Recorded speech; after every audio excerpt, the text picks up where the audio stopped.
বাংলাদেশের প্রত্যেকটা জায়গায় যেন এরকম করে আমরা একটা ট্যুরিজমের হাব তৈরি করতে পারি। আপনারা জানেন আমাদের এ পর্যন্ত 1498টা ট্যুরিস্টের স্পট আছে। তা আমরা পর্যায়ক্রমে সেগুলি হাতে ধরবো।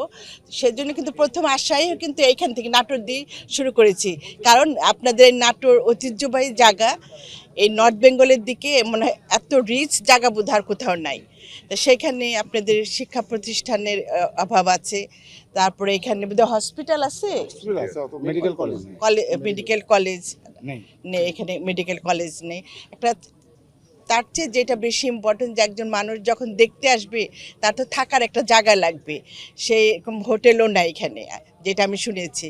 আমরা চেষ্টা করব এটাকে যেন টোটালি সব কিছু মিলে একটা হাব তৈরি করা যায়, যাতে লোকজন এসে তার থাকার জায়গাও থাকবে। কোনো অনেক সময় অনেক ক্ষেত্রে বেড়াতে এসে অসুস্থ হয়ে যায়, তার জন্য সেই হসপিটালের সুবিধাটাও থাকে। সব কিছু মিলে যাতে মানুষ আর ঢাকামুখী না হইতে হয়, মানুষ যেন তার এলাকার মধ্যেই থাকে, যেটা আমাদের মাননীয় প্রধানমন্ত্রী কিন্তু তার ইশতেহারে বলা আছে যে পর্যটনটাকে অনেক দূর মানুষের কাছে নিয়ে যাওয়া হবে।